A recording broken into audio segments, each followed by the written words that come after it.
குளிச்சு கரையேறி போனா மீன்கள் எல்லாம் மோட்சம் பெறும். நான் கடிச்சு தக்காளி பழமும் 4 கோடி ஏலம் போகும். நானும் சந்தன கட்ட வாசம் பொங்குற கட்ட வயிறும் பச்சின கட்ட அடிச்சுக்கம்மா. நானும் சந்தன கட்ட வாசம் பொங்குற கட்ட வயிறும் பச்சின கட்ட அடிச்சுக்கம்மா.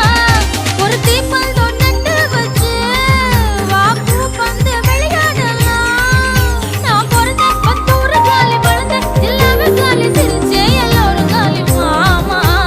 அழக பார்த்தா ஜவுளி கடை, அழுந்து பார்த்தா ரேஷன் கடை, அட்டகு வச்சா வட்டி கடை, அல்வா தந்தா இருட்டு கடை, அசை தோசை அப்பளம் வடை, ஆசைப்பட்டத செய் செய்